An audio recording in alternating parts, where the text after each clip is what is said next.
Good morning बच्चों। Last video में हम लोग किरचॉफ्स लॉ को पढ़े थे और किरचॉफ्स लॉ में हम लोग दो लॉ पढ़े थे, एक वोल्टेज लॉ था और दूसरा करंट लॉ था। फिर हम लोग उसके एप्लीकेशन पे कुछ क्वेश्चन को तुमको हम करके दिखाए थे कि किरचॉफ्स लॉ को कैसे लगाया जाता है। किरचॉफ्स का करंट लॉ तो बहुत ही आसान था कि जिसमें किसी भी बिंदु पर जितनी धारा आती है अगर उस बिंदु से उतनी धारा जाएगी। और हम लोग जो कॉन्सेप्ट लगाते थे वो ये लगाते थे कि कुल आने वाली धारा बराबर कुल जाने वाली धारा। और किरचॉफ का वोल्टेज लॉ जो था उसमें क्या था कि इसको हम लोग लूप में लगाते थे, इसीलिए उसको लूप रूल कहते थे। और उसमें क्या था कि किसी भी बंद लूप में सभी विभवांतर का जो बीजीय योग होता है वो शून्य होता है। तो केसीएल जो किरचॉफ का पहला नियम है उसमें सभी धाराओं का बीजीय योग शून्य होता था और किरचॉफ के वोल्टेज नियम में सभी विभवांतर का बीजीय योग शून्य होता था। किरचॉफ का जो करंट लॉ है वो हमेशा हम लोग पॉइंट पे लगाते थे या जिसको जंक्शन कहते हैं। और किरचॉफ का जो वोल्टेज नियम है उसको हम लोग लूप में लगाते हैं और बंद लूप में लगाते हैं, इसलिए इसको लूप रूल भी कहते हैं। अब जो हम लोग पढ़ने जा रहे हैं, चलिए हम लोग को इसमें 3 एक्सपेरिमेंट पढ़ना है जो तुम लोग को बोर्ड में लेबोरेटरी में करना होता है, प्रैक्टिकल करना होता है। जिसमें पहला है व्हीटस्टोन ब्रिज, दूसरा है मीटर ब्रिज और तीसरा है पोटेंशियोमीटर। पोटेंशियोमीटर में जैसे व्हीटस्टोन ब्रिज हुआ तो इसमें एक प्रैक्टिकल है, मीटर ब्रिज में भी एक है, पोटेंशियोमीटर में हम लोग 2 देखते हैं। तो अभी हम लोग जो स्टार्ट कर रहे हैं वो है व्हीटस्टोन ब्रिज, जो बहुत ही इम्पोर्टेंट है।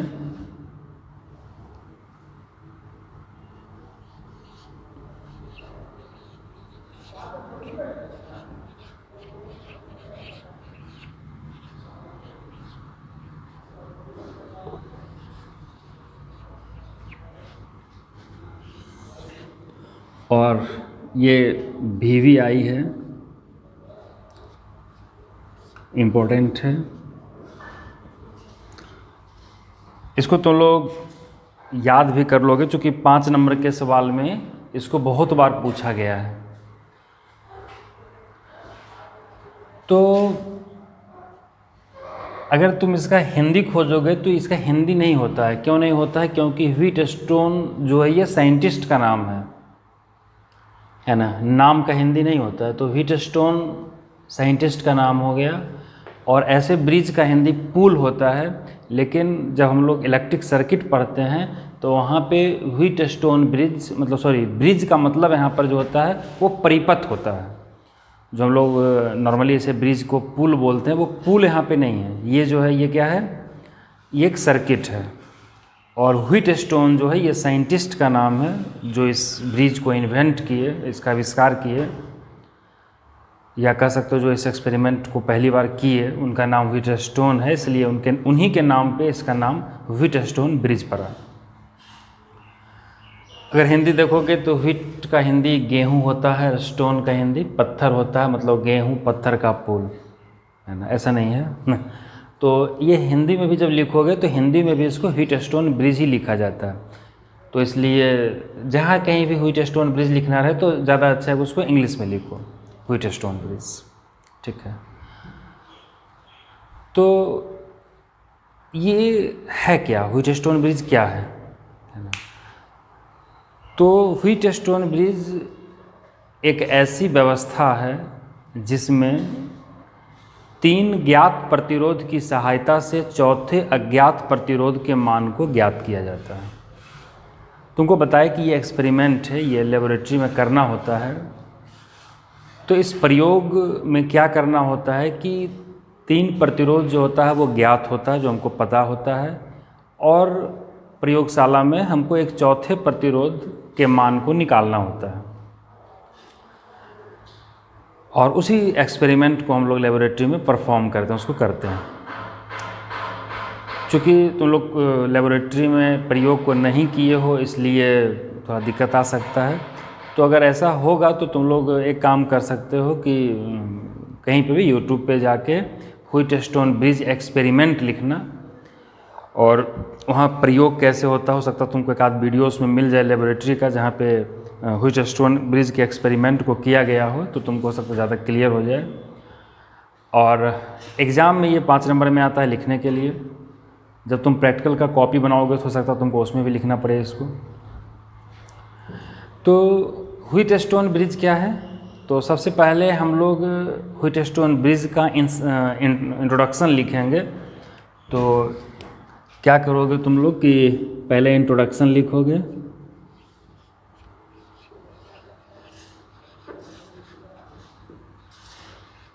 इंट्रोडक्शन, और इंट्रोडक्शन देके डैश करोगे, और अब इसमें लिखोगे कि व्हीटस्टोन ब्रिज एक ऐसी व्यवस्था है जिसमें 3 ज्ञात प्रतिरोध की सहायता से चौथे अज्ञात प्रतिरोध के मान को ज्ञात की जाती है।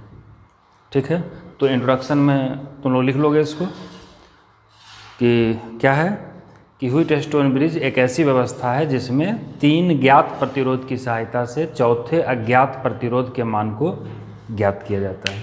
यानी इसमें 3 मान ज्ञात होगा और चौथा जो अज्ञात मान होगा उसको हम लोग इसके हेल्प से निकालेंगे। तुम लोग को याद होगा जब हम ग्रुपिंग ऑफ रेसिस्टेंस पढ़ाए थे, प्रतिरोधों का समूहन पढ़ाए थे, तो कुछ प्रतिरोधों का समूहन में जब प्रतिरोध के समतुल्य प्रतिरोध को निकालना होता है तो वहाँ पे भी इसका यूज होता है। बहुत सारे इलेक्ट्रिक सर्किट में व्हीटस्टोन ब्रिज बन जाता है, तो हम लोग को वहाँ पे जब इसको ये पढ़ा हुआ रहेगा तो उस क्वेश्चन को हम लोग बहुत आसानी से हैंडल कर सकते हैं। ठीक है, तो इंट्रोडक्शन तुमको बता दिए क्या होगा। अब हम लोग क्या करते हैं कि एक्चुअली हम लोग ने व्हीटस्टोन क्या किए कि इसके लिए एक खास तरीके का एक परिपथ तैयार किए, एक सेटअप तैयार किए। वो सेटअप कैसा था, वो सर्किट कैसा था, तो सर्किट को हम बनाते हैं, है ना। और बेसिकली व्हीटस्टोन ब्रिज के एक्सपेरिमेंट में यहाँ पे हम लोग बैलेंस्ड व्हीटस्टोन ब्रिज के लिए यानी संतुलित व्हीटस्टोन ब्रिज के लिए शर्त निकालते हैं कि कोई भी व्हीटस्टोन ब्रिज को संतुलित कब कहा जाएगा। तो जब हम फिगर बनाएंगे, जब आगे बढ़ेंगे, तो इस चीज़ को हम क्लियर कर देंगे कि बैलेंस्ड व्हीटस्टोन ब्रिज क्या होता है और अनबैलेंस्ड व्हीटस्टोन ब्रिज क्या होता है, यानी संतुलित व्हीटस्टोन ब्रिज क्या होगा और असंतुलित व्हीटस्टोन ब्रिज क्या होगा। ठीक है, तो तुम फिगर को ध्यान से देखो। इसमें क्या है कि 4 प्रतिरोध को लगाना होता है।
इसमें ये 4 प्रतिरोध है।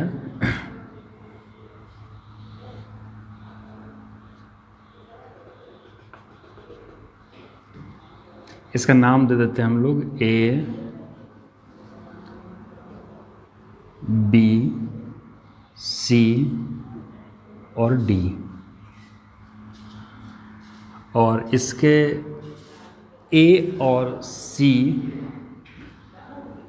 सिरों के बीच में कोई विद्युत वाहक बल का स्रोत जैसे बैटरी दे देते हैं।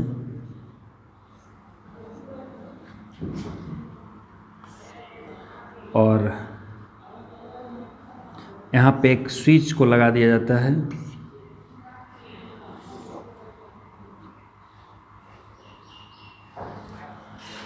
देखो, जिसमें अब इस प्रतिरोध के मान को हम लोग लिखते हैं, तो मान लेते हैं कि ये जो प्रतिरोध है ये P है, ठीक है, और ये जो प्रतिरोध है ये Q है, ये जो प्रतिरोध है ये R है, और ये जो प्रतिरोध है ये S है। तो इसमें 4 प्रतिरोध हम लोग ले लिए, P, Q, R और S। फिर अभी हम इस चारों के बारे में भी बताएंगे तुमको। तो ये 4 प्रतिरोध है, जिसमें ये जो R है ये अननोन रेसिस्टेंस है,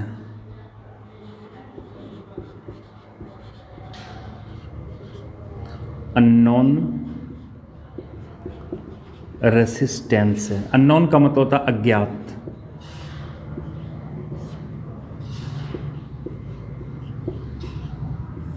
ये अज्ञात प्रतिरोध है।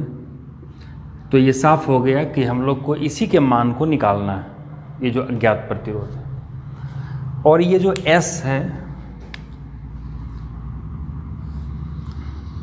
इसको इस तरह से दिए हैं, इसका मतलब ये वेरिएबल है।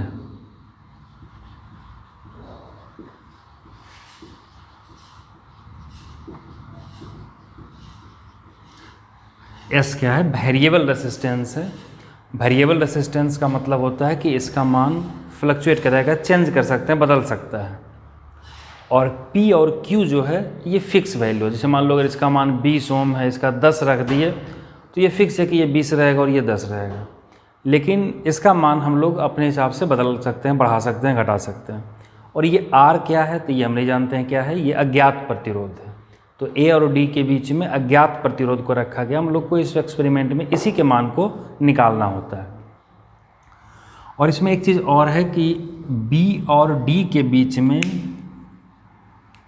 इसके बीच में एक गैल्वेनोमीटर को लगाया जाता है।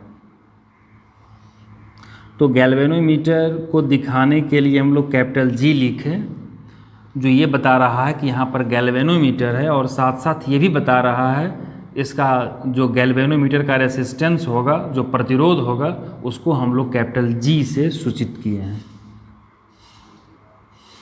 है ना। तो यहाँ पे कैपिटल G दो चीज़ को रिप्रेजेंट कर रहा है। एक तो कि कैपिटल G का मतलब हुआ कि यहाँ गैल्वेनोमीटर है, और दूसरा इसका मतलब ये हुआ कि उस गैल्वेनोमीटर का प्रतिरोध जो है वो कितना है, कैपिटल G है, ठीक है। तो फिगर यही है। इसमें चूँकि ये बैटरी है तो ये प्लस होगा, ये माइनस होगा। ये यहाँ पे इस तरह का जो देते हैं इसको क्या बोलते हैं, ये स्विच है। तो फिगर को देख लो कि इसमें P, Q, R, S 4 प्रतिरोध को एक चतुर्भुज ABCD की भुजा के रूप में लगा दिया गया है, जिसमें R जो है वो अज्ञात प्रतिरोध है, यानी कि इसके मान को हमको निकालना है। और S जो इस तरह से इसको एरो दिए हैं, इसका मतलब ये होता है कि ये वेरिएबल है, इसका मान बदल सकता है ना, बदलेगा, बढ़ेगा, घटेगा। और P और Q जो है ये फिक्स है ना, इसका मान फिक्स है। जितना उसका मान होगा, जो भी जितना ओम लेंगे P और Q के मान को, वो मान उतना ही होगा। और B और D के बीच में एक गैल्वेनोमीटर को लगाया गया। गैल्वेनोमीटर क्या होता है, ये नाम हो सकता है तुम्हारे लिए एक नया आ गया हो। तो गैल्वेनोमीटर क्या है कि एक ऐसा विद्युतीय यंत्र है जिसकी सहायता से विद्युतीय परिपथ में धारा के बहुत ही अल्प मान को भी ज्ञात किया जाता है, या किसी भी तार में या किसी विद्युतीय परिपथ के किसी भी तार में धारा की उपस्थिति को जाना जाता है। ये गैल्वेनोमीटर कहीं भी अगर किसी वायर में लगा हुआ है तो अगर कोई बहुत अल्प मान का धारा भी अगर उससे प्रवाहित होगा तो ये गैल्वेनोमीटर इंडिकेट कर देगा, ये बता देगा कि उस तार में करंट है। यानी कि गैल्वेनोमीटर जो है वो तार में धारा की उपस्थिति को बताता है ना। तो यहाँ पे गैल्वेनोमीटर को लगाए हैं ताकि इस तार में क्या करंट है वो हमको पता चले। अभी के बाद जो भी प्रैक्टिकल हम लोग करेंगे सब जगह ये यंत्र आएगा, गैल्वेनोमीटर, है ना। तो याद रखना गैल्वेनोमीटर क्या है, तो ये विद्युतीय परिपथ में धारा की उपस्थिति को बताता है। तो ये धारा की उपस्थिति को बताएगा। और कैपिटल जी का मतलब यहाँ पर यह है कि इस गैल्वेनोमीटर जो यहाँ पे डिवाइस लगा हुआ था उसका प्रतिरोध कितना है, कैपिटल जी है। ठीक है। और यहाँ पे ए और सी के बीच में बैटरी और स्विच के द्वारा इसके परिपथ को हम लोग पूरा कर दिए हैं।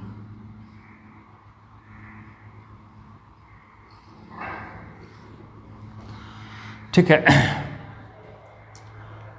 तो इसके बाद हम लोग क्या करेंगे, इंट्रोडक्शन में तो तुमको लिखा ही दिए कि इंट्रोडक्शन क्या बताए थे कि व्हीटस्टोन ब्रिज एक ऐसा व्यवस्था है या एक ऐसा विद्युतीय परिपथ है जिसमें 3 ज्ञात प्रतिरोध की सहायता से या जिसके द्वारा 3 ज्ञात प्रतिरोध की सहायता से चौथे अज्ञात प्रतिरोध के मान को ज्ञात किया जाता है। ठीक है। अब इसके बाद तुम लोग कंस्ट्रक्शन लिखोगे। तुम लोग को याद होगा क्लास में हम लोग लिखाते थे, जिसको तुम बोलते थे कि भाषा इसका लिखाना है। तो कंस्ट्रक्शन का मतलब क्या हो गया, बनावट। तो बनावट में कुछ नहीं होता है, ये हर क्वेश्चन में हम लोग को लिखना होता है, बोर्ड एग्ज़ाम में भी। तो हम लिखा दे रहे हैं तुमको, उसको तुम लोग सुन के लिख लोगे, लेकिन ये तुम अपने भाषा में भी अपने लैंग्वेज में भी लिख सकते हो। चलिए, बनावट में जो हम फिगर बनाते हैं, जो जैसे जहाँ पर जो चीज़ है उसी के बारे में उसमें लिखते हैं कि कौन क्या है। तो हम तो लिखा ही रहे हैं, बाकी अगर वो चीज़ एग्जैक्ट याद नहीं भी होता है तो कोई दिक्कत नहीं है, तुम उसको पढ़ लो और अपने लैंग्वेज में उसको लिख सकते हो। लेकिन एग्ज़ाम में लिखना ज़रूरी है ना। चाहे तुम किसी भी मीडियम में लिख रहे हो, इंग्लिश मीडियम में लिखो या हिंदी मीडियम में लिखो, लैंग्वेज को तुमको लिखना पड़ेगा वहाँ पर। तो हम लोग पहले इसका जो कंस्ट्रक्शन है, जो बनावट है, उसको लिखा देते हैं। फिर जो प्रयोग है, जो इसका वर्किंग है, कैसे इस एक्सपेरिमेंट को किया जाता है, उसका जो हम लोग निकालना चाह रहे हैं रिजल्ट को, वो रिजल्ट क्या है वो उसके बाद हम लोग निकालेंगे। ठीक है। तो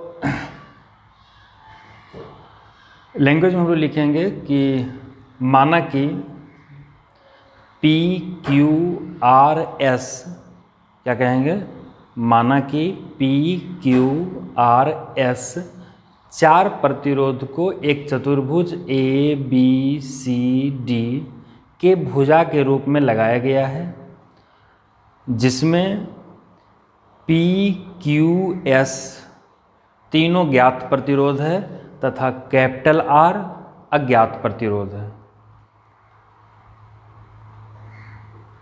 P तथा Q के मान को फिक्स रखा जाता है, नियत रखा जाता है, और S प्रतिरोध के मान को बदल सकते हैं, बदला जाता है। B और D के बीच में एक गैल्वेनोमीटर को लगाया जाता है जिसका प्रतिरोध कैपिटल G है, और इस परिपथ के बिंदु A तथा C के बीच में एक बैटरी तथा एक स्विच को जोड़कर इस परिपथ को पूरा किया जाता है। तो अभी जो लैंग्वेज हम बताए, जो भाषा बोले हैं, उस भाषा को तुम लोग दोबारा या तिबारा जैसे भी हो जाए सुन के बनावट में, पहले इंट्रोडक्शन तो लिखाई दिए, बनावट में उसको लिखोगे। ठीक है। तो अब आते हैं हम लोग इसके एक्सपेरिमेंट पर, जो मेन पार्ट है। बनावट में बोले तुमको कि तुम अपने भाषा में भी लिखोगे तो कोई दिक्कत नहीं है, लेकिन जो प्रूफ है उसमें अगर तुम अपने मन से कुछ करोगे तो हो सकता है गलती हो जाए। तो सजेस्ट करेंगे कि जैसे हम प्रूफ किए हैं उसी तरह से प्रूफ को करो। बाकी जो तुम्हारा अभी कंस्ट्रक्शन था, बनावट था, उसमें तुम अपने मन से भी, अपने लैंग्वेज से भी इस फिगर के बारे में जो कुछ है तुम अपने शब्द में लिख सकते हो। ठीक है।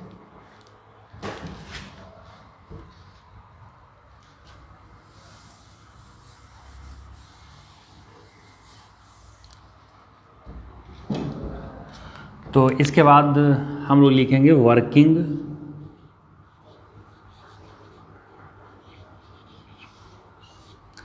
वर्किंग का हिंदी होता है क्रियाविधि, यानी कि जो एक्सपेरिमेंट को कर रहे हैं वो कैसे कर रहे हैं, है ना। तो सबसे पहले इस स्विच को बंद कर दिया जाता है। जब इस स्विच को बंद किया जाएगा तो इस पूरे परिपथ में धारा प्रवाहित होने लगेगी, है ना। चलो ये कैपिटल G के बारे में भी लिख देते हैं, इसको नहीं लिखे थे। तो ये क्या है, गैल्वेनोमीटर है ना। तो अब तुम ध्यान से देखो, तो ये जो बैटरी है, ये मान लो कि यहाँ से I करंट इस बैटरी से निकला, तो स्वाभाविक है इधर प्लस इधर माइनस है, तो करंट इस तरह से जाएगा, I यहाँ तक I आया। अब यहाँ से ये जो वायर था इस दो ब्रांच हो गया, यहाँ से एक वायर इधर गया है और एक वायर इधर गया है, तो इस वायर में कुछ करंट जाएगा। तो सपोज इस वायर में जो करंट गया वो करंट है I1। तो जब I में I1 चला गया तो इधर कितना बचेगा, I माइनस I1 होगा। I करंट जा रहा था, I में I1 चल गया, तो I1 चल गया तो कितना बचा, I माइनस I1, है ना। अच्छा, किरचॉफ का जो पहला नियम था वो कहता था कि किसी भी बिंदु पर मिलने वाली सभी धाराओं का बीजीय योग शून्य होता है, या कुल आने वाली धारा बराबर कुल जाने वाली धारा। तो तुम चेक कर सकते हो आने वाली धारा कितना है I, जाने वाली कौन है I1 और I माइनस I1, तो दोनों को जोड़ दो तो I1 कट जाएगा, I हो जाएगा, यानी जितना आ रहा था उतना जा रहा है। चलो ये कन्फ्यूजन ना हो जाए तुम लोग को, इसलिए इसको हम I1 को नीचे लिख देते हैं, ठीक है। तो यहाँ तक I1 करंट आ गया। फिर यहाँ से ये जो बिंदु है यहाँ पे एक करंट I1 जा रहा है, और यहाँ से अब दो वायर है, तो कुछ करंट इधर जा रहा होगा और कुछ करंट इधर चला जाएगा। तो I1 में मान लेते हैं कि IG करंट, चाहते तो I2 भी मान सकते थे, लेकिन G लिखने का मतलब यहाँ पर यह है, जो बता रहा है कि गैल्वेनोमीटर से जो धारा जा रहा है वो धारा कितना है, IG है ना। तो I1 में से IG करंट क्या हुआ, इसमें चला गया। तो जब I1 में से IG चला जाएगा तो इधर कितना बचेगा, I1 माइनस IG। जो देखो यहाँ से I गया था तो I में I1 गया, तो इधर आ गया I माइनस I1। अब I1 जा रहा था, यहाँ से I1 में से IG चला गया, तो ये हो गया I1 माइनस IG। अब यहाँ तक आ जाएगा I1 माइनस IG, ये करंट आ गया। अच्छा, यहाँ से कितना जा रहा है, I माइनस I1, ऊपर से कितना आ रहा है, IG, तो इसमें कितना चला जाएगा, तो IG और ये जो करंट था दोनों जुड़ जाएगा, तो ये हो जाएगा I माइनस I1 और प्लस कितना, IG। अब इस वायर में ये दोनों करंट जुट के जाएगा, तो इस वायर में करंट था I माइनस I1, इधर से आ रहा था IG, अब दोनों जुट के कितना हो गया, I minus I1 plus IG। अब देखो, अब ये दोनों वायर से जो करंट है वो इधर जाएगा, तो क्या होगा, अब इधर से इतना आ रहा है, इधर से इतना जा रहा है, दोनों जुड़ जाएगा, तो जोड़ो I1 minus IG plus I minus I1 और प्लस IG।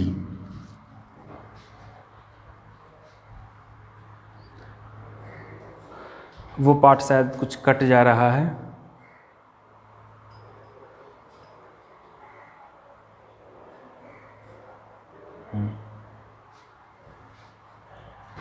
ठीक है। तो इसमें क्या हुआ कि इधर से जो करंट आ रहा था और इधर से जो करंट जा रहा था वो दोनों करंट जुट गया, और जुटने के बाद हो गया ये I1 माइनस IG, तो दोनों इतना बराबर कितना हो जाएगा, माइनस IG प्लस IG, और माइनस I1 से प्लस I1, अब ये हो गया I, यहाँ से आ गया I। तुमको बताए थे कि किसी भी सर्किट में कोई भी बैटरी या कोई भी सेल से जितना करंट निकलता है उतना करंट वहाँ तक पहुँचना चाहिए। अगर पहुँच रहा है इसका मतलब है कि तुम जो भी लाव को लगाए हो वो लाव सही है, लेकिन अगर उतना करंट नहीं पहुँच रहा है इसका मतलब है कि कुछ ना कुछ गलती हुआ है। तो यहाँ पे ये सेल से I करंट निकला था और I करंट यहाँ फिर पहुँच गया है, इसका मतलब है कि यहाँ पे जो भी करंट का डिस्ट्रीब्यूशन किया गया होगा वो सारा डिस्ट्रीब्यूशन क्या है, सही है, ठीक है। तो हम इस करंट के डिस्ट्रीब्यूशन को फिर से समझा देते हैं, क्योंकि हो सकता है इसमें दिक्कत हो जाए। तो एक बार फिर से गौर से देखना, ये बैटरी से आई करंट निकला, आई करंट आया, यहाँ से आई में से I1 चला गया तो कितना बचा, I माइनस I1। अब I1 यहाँ तक गया, I1 में से IG चला गया तो कितना बचा, I1 माइनस IG। अब इधर से ये आ जाएगा I1 माइनस IG, इधर से जाएगा तो ये वायर का करंट और इस वायर का करंट दोनों मिल के इधर जाएगा, तो ऊपर से IG और इधर से I माइनस I1, तो इससे कितना हो जाएगा, I minus I1 plus IG। अब यहाँ से जो करंट पास करेगा वो ये इस वायर से और इस वायर से जो जाने वाली धारा है वो दोनों धारा का योग होगा, तो दोनों को जोड़ दो, I1 minus IG plus I minus I1 plus IG, तो ये कट गया और इतना बराबर कितना हो जाएगा, I। ठीक है, इसका मतलब इस परिपथ से I करंट निकला था और पुनः वापस जो इस बैटरी का नेगेटिव टर्मिनल है वहाँ तक I करंट पहुँच गया, है ना। तो ये करंट का डिस्ट्रीब्यूशन हो गया। अब देखो इस एक्सपेरिमेंट में क्या किया जाता है कि ये जो वेरिएबल रेसिस्टेंस S था, P और Q तो फिक्स है, जितना ओम लगाना है वो लगा दिए, इस S के मान को बदला जाता है थोड़ा धीरे धीरे, और S के मान को बदलते हैं और हम लोग गैल्वेनोमीटर को देखते रहते हैं, है ना, बदल रहे हैं। अब इसको तब तक बदलेंगे S के मान को जब तक कि ये जो गैल्वेनोमीटर है ये नल डिफ्लेक्शन ना शो कर दे। नल डिफ्लेक्शन का मतलब हुआ, नल का मतलब होता है शून्य और डिफ्लेक्शन का मतलब होता है विक्षेपण। इसका मतलब हुआ शून्य विक्षेपण। शून्य विक्षेपण का मतलब कोई विक्षेपण नहीं हो रहा है, कोई विक्षेपण नहीं हो रहा है, इसका मतलब है कि गैल्वेनोमीटर में कोई भी धारा प्रवाहित नहीं हो रही है। यानी हम लोग को क्या करना है कि इस रेसिस्टेंस के मान को बदलते जाना है, बदलते जाना है, बदलते जाना है, और उस रेसिस्टेंस के मान को ढूंढना है बदलते बदलते कि जिस रेसिस्टेंस पर गैल्वेनोमीटर जो है वह शून्य विक्षेपण की स्थिति में आ जाए। जैसे ही शून्य विक्षेपण की स्थिति में आ जाए तो तुम समझ लो कि तुम्हारा प्रैक्टिकल पूरा हो गया है ना। यानी कि शून्य विक्षेपण होने का मतलब है कि जो गैल्वेनोमीटर से प्रवाहित होने वाली धारा था IG, इसका मान क्या हो गया, 0 हो गया। और IG 0 होने का मतलब क्या हुआ कि इस वायर में कोई करंट फ्लो नहीं कर रहा है, कोई करंट फ्लो नहीं कर रहा है। इसका मतलब है कि यहाँ का विभव और यहाँ का विभव बराबर हो गया होगा, क्योंकि जब विभव में अंतर होगा तो धारा प्रवाहित होगा, और धारा प्रवाहित नहीं हो रहा है, इसका मतलब है कि यहाँ का पोटेंशियल और यहाँ का पोटेंशियल क्या हो गया, सेम हो गया। क्योंकि धारा हम लोग बोलते हैं कि उच्च विभव से निम्न विभव की ओर प्रवाहित होता है, लेकिन जब दोनों का विभव ही बराबर होगा तो उच्च कौन होगा और निम्न कौन होगा, है ना। इसका मतलब है कि अगर इस गैल्वेनोमीटर से धारा प्रवाहित नहीं हो रही है तो इसका मतलब है कि B का विभव और D का विभव उस स्थिति में क्या हो गया, बराबर हो गया, और उस स्थिति को शून्य विक्षेपण की स्थिति कहते हैं। और वैसे व्हीटस्टोन ब्रिज को संतुलित व्हीटस्टोन ब्रिज कहा जाता है, बैलेंस्ड व्हीटस्टोन ब्रिज कहा जाता है। तो याद रखना कि बैलेंस्ड व्हीटस्टोन ब्रिज जब कहेगा या संतुलित व्हीटस्टोन ब्रिज कहेगा तो केवल उस स्थिति में गैल्वेनोमीटर में धारा प्रवाहित नहीं होगा। लोग व्हीटस्टोन ब्रिज का मतलब समझ जाता है कि इसमें धारा नहीं होगा, तो ऐसा नहीं है। जब संतुलित व्हीटस्टोन ब्रिज होगा तब इसमें धारा प्रवाहित नहीं होगा। अगर इसमें धारा प्रवाहित हो रहा है तब भी ये व्हीटस्टोन ब्रिज है ना।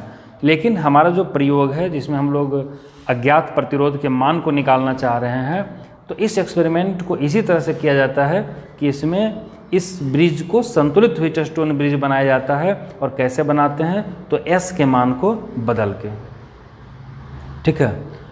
और S के मान को तब तक बदलते हैं जब तक कि गैल्वेनोमीटर से प्रवाहित होने वाली धारा का मान शून्य न हो जाए और गैल्वेनोमीटर शून्य विक्षेपण की स्थिति में हो। जब शून्य विक्षेपण की स्थिति में होगा तो इस गैल्वेनोमीटर से कोई भी धारा प्रवाहित नहीं होगा। इसका मतलब है कि IG का मान क्या हो जाएगा, शून्य हो जाएगा, ठीक। तो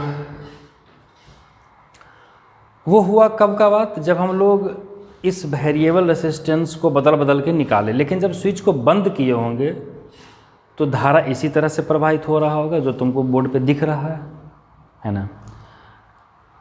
तो अब हम लोग क्या करेंगे कि अभी जो तुमको दिख रहा है बोर्ड पे उसके हिसाब से हम लोग इसमें KVL लगाते हैं, किरचॉफ का वोल्टेज नियम लगाते हैं। तो देखो, तो लिखते हैं कि तो हम लोग KVL को एक इस लूप में लगाते हैं, A B D A, तो इसमें लगा रहे हैं ऐसे A B D A में, और एक बार लगा देंगे B D C B में, जो इधर वाला पार्ट दिख रहा है ट्रायंगल टाइप का, और एक इसमें हम लोग लगाए हैं। तो इसमें हम लोग इस तरह से चलेंगे, इस पाथ को फॉलो करेंगे। ऐसे भी कर सकते हैं, कोई दिक्कत नहीं है। तो सिर्फ ध्यान यही रखना है कि जो किरचॉफ का नियम कहता है कि अगर हम धारा के विपरीत दिशा में जा रहे हैं तो तब उस जगह पे जब हम धारा और प्रतिरोध का गुणनफल को लेंगे तो उसको हम लोग क्या करेंगे, माइनस करेंगे, है ना। ठीक है, तो लिखते हैं कि बंद लूप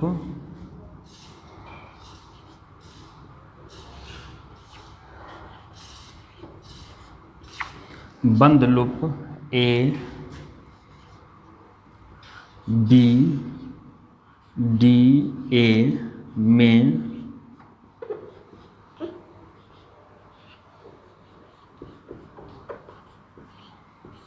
KVL लगाने पर, KVL का मतलब किरचॉफ वोल्टेज लॉ, तो लगाओ। क्या बताया थे KVL में कि धारा गुना प्रतिरोध, तो यहाँ पे धारा I1 है और प्रतिरोध कितना है P, तो I1 P प्लस, चूँकि देखो धारा हम लोग ऐसे चल रहे हैं और धारा भी उधर ही जा रहा है, तो इसलिए प्लस, तो I1 इंटू P, चूँकि P यहाँ का प्रतिरोध था। देखो अगर सेल रहता है तो हम लोग उसको भी लेते हैं कि वो फिर देखते हैं कि वो चार्जिंग में है कि डिस्चार्जिंग में। अगर चार्जिंग में है तो प्लस में, डिस्चार्जिंग में है तो माइनस में, उसके अकॉर्डिंग काम करते हैं। तो यहाँ पे हो जाएगा I1 into P plus IG into G, और देखो जब हम लोग इधर जा रहे हैं और करंट इधर आ रहा है तो यहाँ जो मल्टीप्लाई होगा ये क्या होगा, माइनस में होगा। इसका मतलब I माइनस I1 और इंटू R, तो लिखते हैं I1 into P plus IG into G minus I minus I1 into R बराबर 0। इसको मान लिए कि ये इक्वेशन फर्स्ट, ठीक है। दूसरा हम लोग इस लूप में लेते हैं B D C B में, तो फिर हम लोग लिखते हैं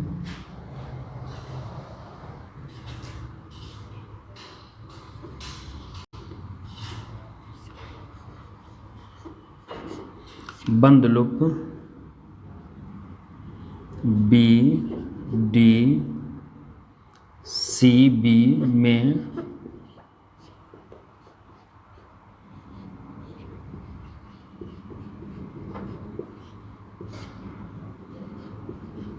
KVL लगाने पर, तो लगाओ इस बार इसमें B D C B में, तो IG इंटू G पहला हो जाएगा IG इंटू G, फिर प्लस यहाँ पे करंट कितना है I minus I1 plus IG और इंटू S, और देखो हम लोग चल रहे हैं इधर और करंट आ रहा है इधर, तो इसको माइनस करना पड़ेगा, माइनस I1 माइनस IG और इंटू Q, तो कितना हो जाएगा,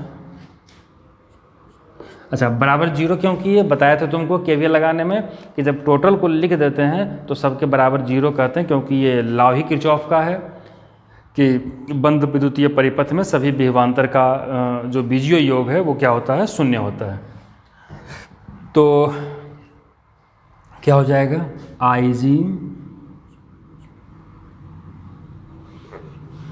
इंटू G प्लस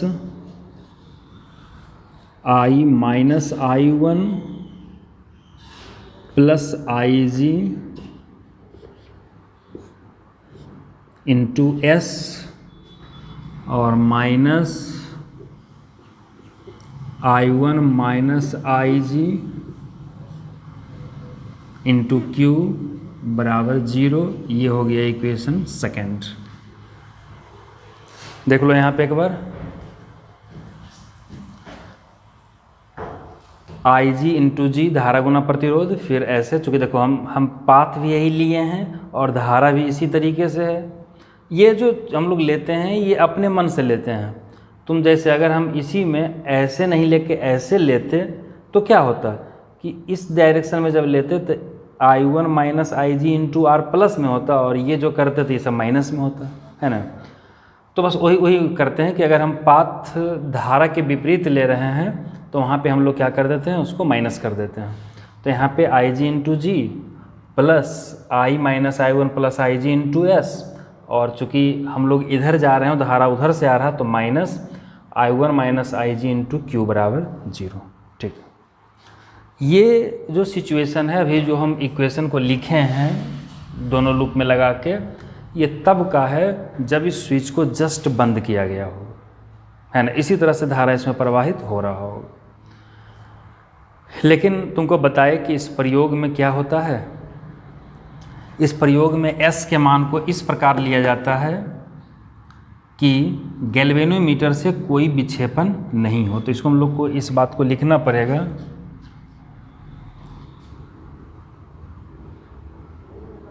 कि प्रतिरोध S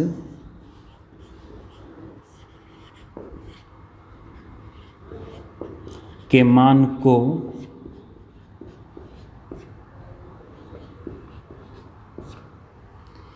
इस प्रकार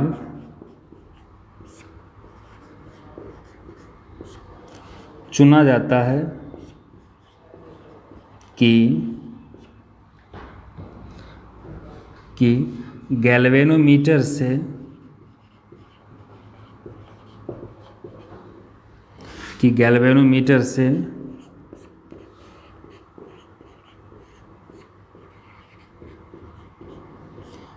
कोई धारा प्रवाहित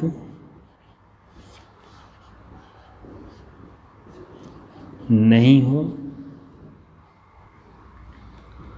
इस स्थिति को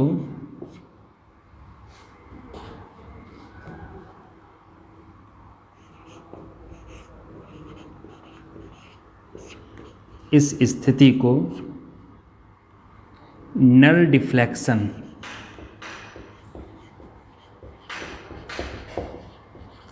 डिफ्लेक्शन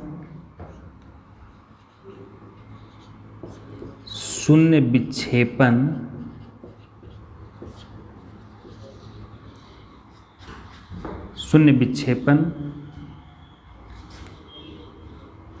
की स्थिति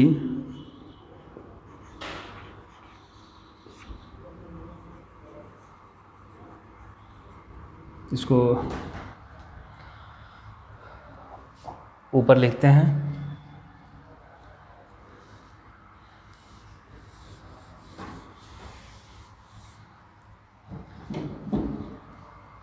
हाँ, शून्य विक्षेपण की स्थिति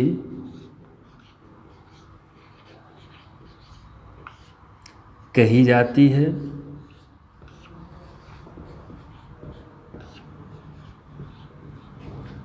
तथा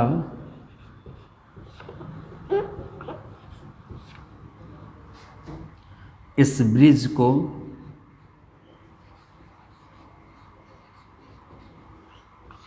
बैलेंस्ड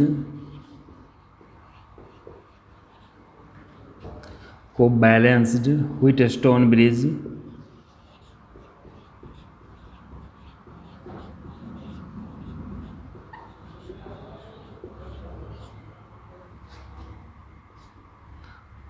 को बैलेंस व्हीटस्टोन ब्रिज का मतलब हो गया संतुलित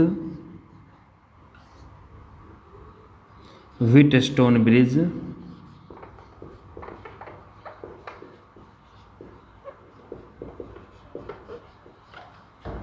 कहा जाता है।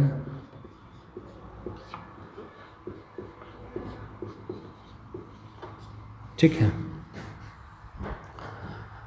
तो क्या हुआ कि इस S के मान को इस प्रकार लिया गया ताकि ये नल डिफ्लेक्शन में आ जाए, और नल डिफ्लेक्शन का मतलब हुआ कि इसमें कोई धारा प्रवाहित नहीं हो, और जब कोई धारा प्रवाहित नहीं होगा इसका मतलब है कि जब हम S के मान को ऐसा मान को चुने होंगे तो IG जो का मान जो है वो 0 हो गया होगा, इसीलिए ये गैल्वेनोमीटर कोई विक्षेपण उत्पन्न नहीं किया।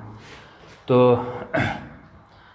इसको तुम लोग पॉज करके लिख लोगे, फिर हम जो ज़रूरत है उसको रहने देते हैं, जिसका ज़रूरत नहीं है उसको मिटा देते हैं।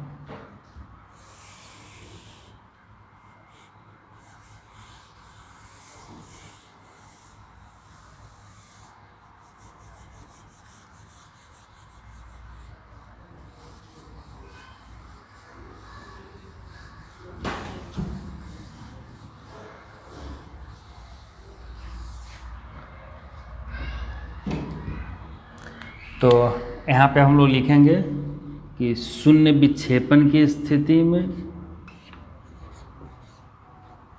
या संतुलित व्हीटस्टोन ब्रिज के लिए भी लिख सकते हैं। तो शून्य विक्षेपण की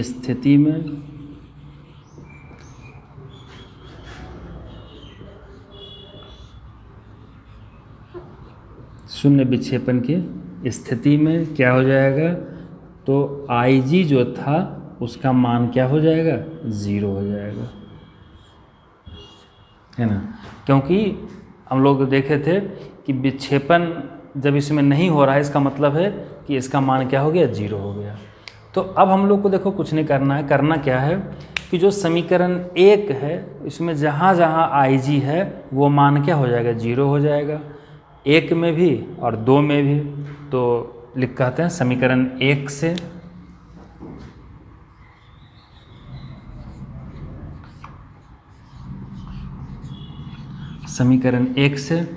तो क्या हो जाएगा, समीकरण 1 में IG यानी ये वाला मान क्या हो जाएगा, 0। अब ये समीकरण हट गया, अब ये कितना हो जाएगा, तो I1 इंटू P, ये तो 0 हो गया, और ये हो गया -I1 और इंटू R बराबर 0। तो हम लोग इसको कह सकते हैं कि I1P बराबर, ये माइनस से इधर जाके प्लस हो जाएगा, I-I1 इंटू R, और इसको मान लो कि ये समीकरण क्या है, 3 है, चूँकि 1, 2 हम लोग ले चुके थे। ठीक है, अब हम लोग क्या करेंगे कि यहाँ पे ये जो समीकरण 2 था इसके ऊपर में हम लोग कर देंगे कि फिर ये समीकरण 1 से, और यहाँ पे लिख देंगे समीकरण 2 से। तो समीकरण 2 से जब करेंगे तो इसमें क्या होगा कि यहाँ भी जहाँ जहाँ IG है उसका मान क्या हो जाएगा, 0 हो जाएगा, यानी कि ये 0 हो गया, 0 हो गया, 0 हो गया, ये समीकरण समाप्त हो गया। अब इसको सॉल्व करो, तो ये 0 इंटू जी 0, यहाँ हो जाएगा I -I1 इंटू S, और -I1 माइनस 0 तो I1 और इंटू Q, तो ये हो जाएगा I1 इंटू Q इक्वल्स 0। एक सेकेंड, हाँ, तो यहाँ से कितना हो जाएगा,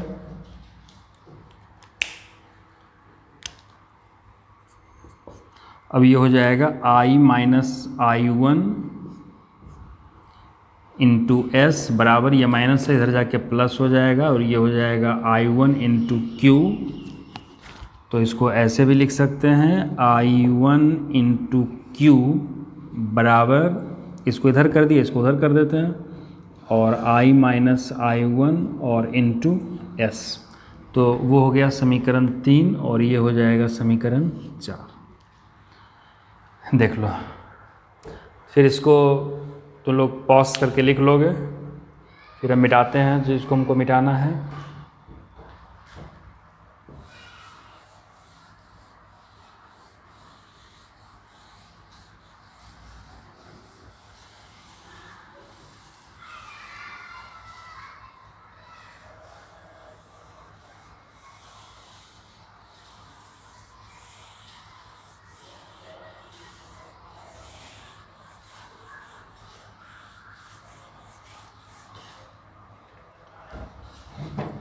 तो अब हम लोग क्या करते हैं कि समीकरण 3 में 4 से भाग करते हैं।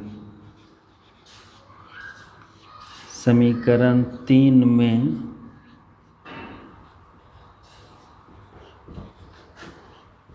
4 से भाग करने पर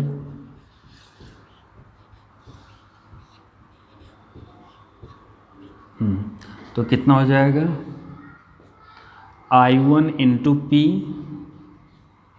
बटा I1 इंटू क्यू बराबर I minus I1 into R बटा I minus I1 into S.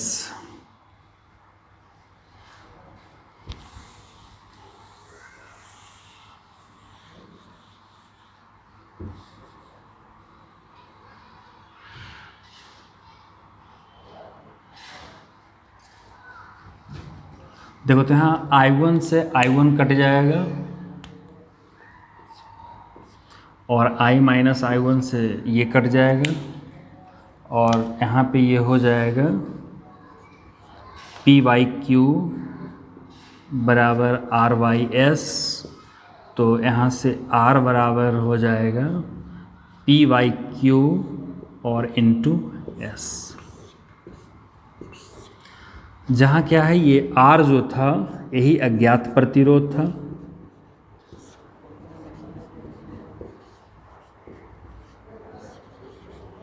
ये अज्ञात प्रतिरोध था। P और Q जो है वो मान तो फिक्स था, जितना मान का लगाए थे, जितना ओम का रेसिस्टेंस लगाए थे। और S क्या था, तो हम लोग S के मान को बदल रहे थे। तुमको बोले थे कि इस प्रैक्टिकल में S के मान को बदलते हैं और उस मान को चुनते हैं जिस मान पर IG का मान क्या हो गया था, 0 हो गया था, है ना।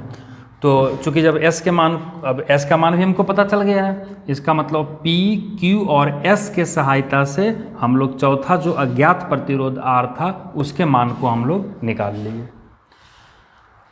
तो यहाँ तक तो ये इसका प्रैक्टिकल का पार्ट हो गया। प्रैक्टिकल जब तुमको करना होगा तो यहाँ तक करना होगा, है ना।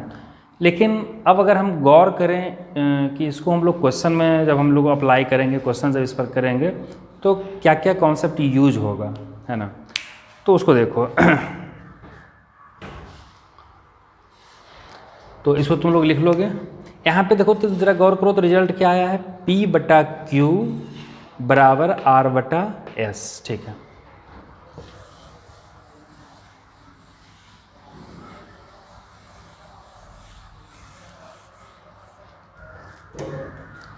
तो अब हम लोग नोट में लिखते हैं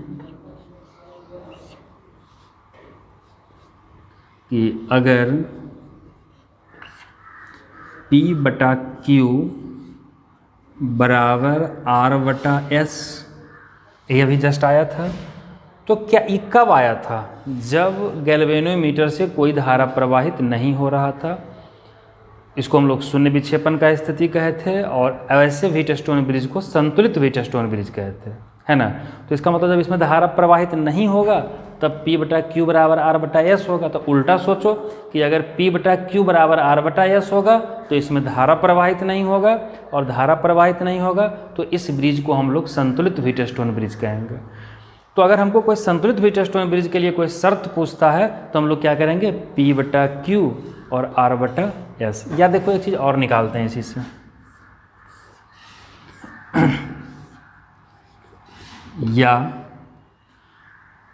या R को इधर कर दो, Q को ऊपर कर दो, तो क्या हो जाएगा, P बटा R बराबर Q बटा S। P बटा Q बराबर R बटा S, या तो इसका रेशियो ले लो, या इसका रेशियो ले लो।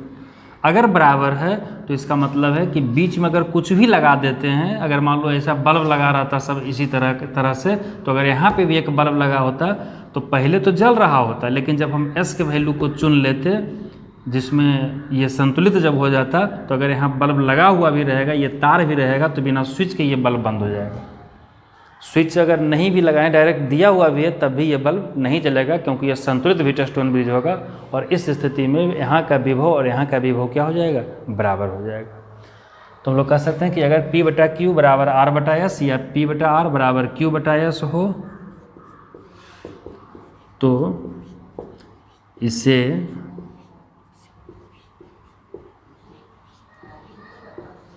संतुलित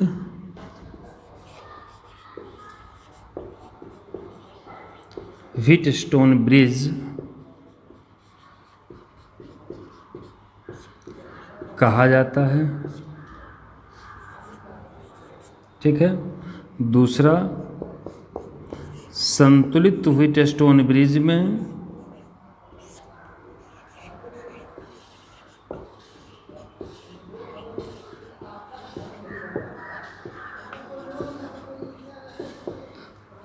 संतुलित व्हीटस्टोन ब्रिज में वायर बीडी से में तार बीडी से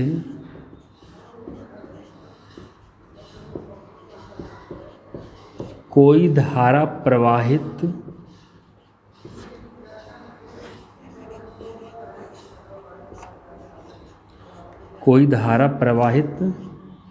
नहीं होती है।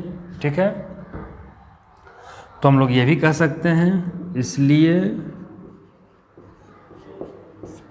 भी बी बराबर कितना होगा, VD होगा, क्योंकि धारा प्रवाहित नहीं हो रहा है। तो इसका मतलब है कि यहाँ का विभव और यहाँ का विभव क्या हो गया होगा, बराबर हो गया होगा। तो जब ये संतुलित व्हीटस्टोन ब्रिज है तो इसका मतलब है कि इसमें अगर हम इस बीच वाला को खोल भी देते हैं तो कोई फ़र्क नहीं पड़ता है, क्योंकि अगर संतुलित है तो बीच वाला में कोई धारा जा ही नहीं रहा, नहीं जा रहा, तो इसका मतलब उस वायर का कोई यूज नहीं है। तो अगर अब देखा जाए तो ये P और Q क्या होगा, श्रेणी क्रम में होगा, और RS श्रेणी क्रम में होगा, और आपस में क्या होगा, समानांतर क्रम में होगा।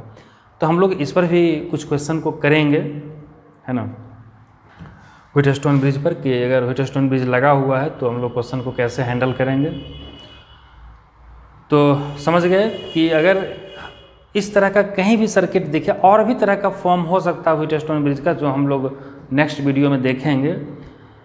तो वहाँ पे हम लोग ये गौर कर चेक कर लेंगे, ऐसा अगर कहीं रहा कि P/Q मतलब इधर इस आर्म का और इस आर्म का रेसिस्टेंस का रेशियो, इस आर्म का और इस आर्म का रेसिस्टेंस का रेशियो, या ये कोई भी एक, दोनों में से कोई भी एक, तो ये बताए। अगर बराबर होता है तो इसका मतलब वो संतुलित व्हीटस्टोन ब्रिज है, और उसके बीच में अगर कोई वायर होगा, कोई गैल्वेनोमीटर होगा, कुछ भी होगा, कोई एमीटर होगा, तो उसमें कोई भी धारा प्रवाहित नहीं होगा। ठीक है।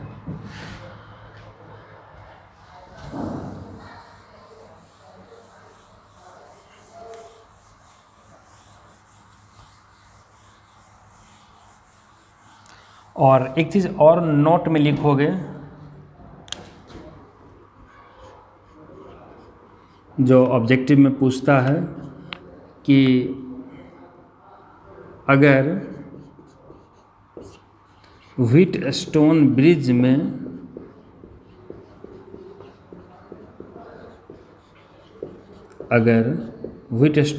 में चारों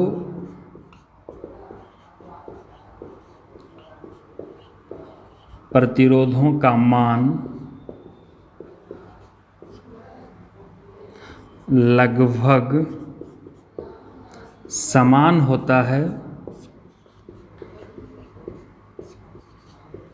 है तो व्हीटस्टोन ब्रिज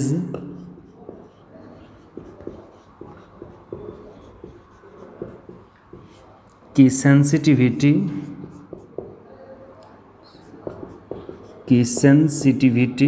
जिसको हिंदी में सुग्राहिता बोलते हैं,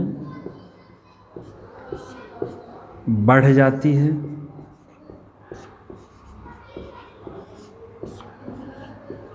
सुग्राहिता बढ़ जाती है। तो क्या बताए कि व्हीटस्टोन ब्रिज में अगर PQRS मतलब इस तरह से सेलेक्ट किया जाए कि अगर चारों प्रतिरोध का मान लगभग बराबर हो, तो जो व्हीटस्टोन ब्रिज है, जो ये प्रयोग है, इसका सेंसिटिविटी बढ़ जाता है। सेंसिटिविटी बढ़ने का मतलब ये हुआ कि ये जो भी वैल्यू को नापेगा, जो वैल्यू होगा, वो वैल्यू मोर एक्यूरेट होगा, एक्यूरेसी इसका बढ़ जाएगा, है ना। तो ये भी ऑब्जेक्टिव में पूछता है कि व्हीटस्टोन ब्रिज की सुग्राहिता कब बढ़ती है, तो जब चारों प्रतिरोधों का मान जो है वो बराबर या लगभग बराबर हो जाता है ना। और कि व्हीटस्टोन ब्रिज के द्वारा जो है उसमें क्या होता है, व्हीटस्टोन ब्रिज में क्या होता है कि 3 ज्ञात प्रतिरोध की सहायता से चौथे अज्ञात प्रतिरोध के मान को निकाला जाता है, जो हम लोग ऑलरेडी ऊपर भी डिस्कस कर चुके हैं। तो नेक्स्ट वीडियो में हम लोग इस पे तुमको कुछ क्वेश्चन करके दिखाएंगे व्हीटस्टोन ब्रिज पे, फिर हम लोग मीटर ब्रिज पढ़ेंगे। तो पहला काम है कि तुम इसको अच्छे से कंप्लीट करके याद करके 5 बार लिखोगे। याद क्या करना, अगर एक बार अच्छे सर्किट बना के समझ लोगे तो कवर हो जाएगा पूरा। और ये क्वेश्चन हर हालत में याद होना चाहिए सबको। 2-3 एक्सपेरिमेंट है, जैसे व्हीटस्टोन ब्रिज, अगला जब इसके बाद इस पर क्वेश्चन कराने बाद जब पढ़ाएंगे तो वो मीटर ब्रिज पढ़ाएंगे, फिर उसके बाद पोटेंशियोमीटर पढ़ाएंगे। तो सब आसान है ना। ये तुम लोग थोड़ा सा अटपटा इसलिए लगता है क्योंकि तुम लोग लेबोरेटरी नहीं गए हो, लैब नहीं किए हो, इस कारण से प्रॉब्लम आता है। अगर यही चीज़ तुम लेबोरेटरी में खुद से किए होते, खुद से देखे होते, तो ये जो चीज़ हम कर रहे थे ये तुमको बहुत इजी लग रहा था कि बस मैथ है, मैथ को प्रूव करना है और रिजल्ट को निकाल देना है ना। तो फिर अब हम लोग क्या करेंगे कि व्हीटस्टोन ब्रिज में क्या बताए, इस फिगर को मिटा के हम लास्ट में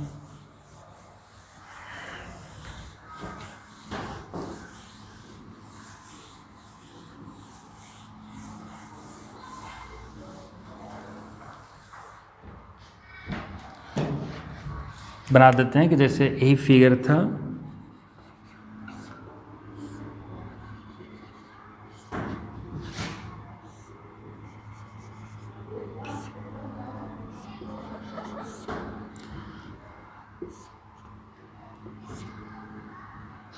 है ना, और यहाँ पे गैल्वेनोमीटर लगा हुआ था,